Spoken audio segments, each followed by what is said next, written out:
എന്നെ ഏറ്റവും സ്ട്രൈക്ക് ചെയ്തൊരു സംഭവമാണ് കഴിഞ്ഞ ദിവസം നടന്നത്.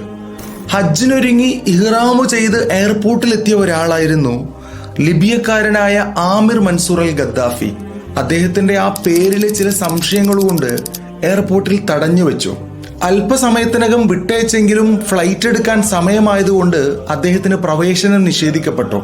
ഫ്ലൈറ്റ് കൃത്യസമയത്ത് തന്നെ പുറപ്പെട്ടു. ആമിറിന് യാത്ര സാധിച്ചില്ല.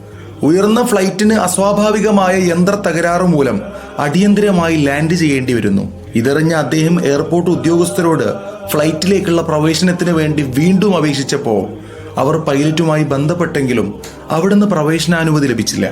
തകരാറുകളെല്ലാം പരിഹരിച്ച് ഫ്ലൈറ്റ് വീണ്ടും പുറപ്പെട്ടു. അധിക സമയം കഴിഞ്ഞില്ല, വീണ്ടും തകരാർ. ഒരിക്കൽ കൂടി അടിയന്തര ലാൻഡിംഗ്. ഒരിക്കൽ കൂടെ തകരാറുകൾ പരിഹരിച്ച് പുറപ്പെടാനിരിക്കുമ്പോൾ പൈലറ്റ് കോക്പിറ്റിൽ നിന്നും എയർപോർട്ടിലേക്ക് ഒരു മെസ്സേജ് ഇട്ടു. ഫ്ലൈറ്റിൽ പ്രവേശനം നിഷേധിക്കപ്പെട്ട ആമിർ മൻസൂറിനെ എത്രയും പെട്ടെന്ന് ഫ്ലൈറ്റിൽ കയറ്റണം. അദ്ദേഹത്തെ കൂട്ടി ഇനി യാത്ര പുറപ്പെട്ടാൽ മതി.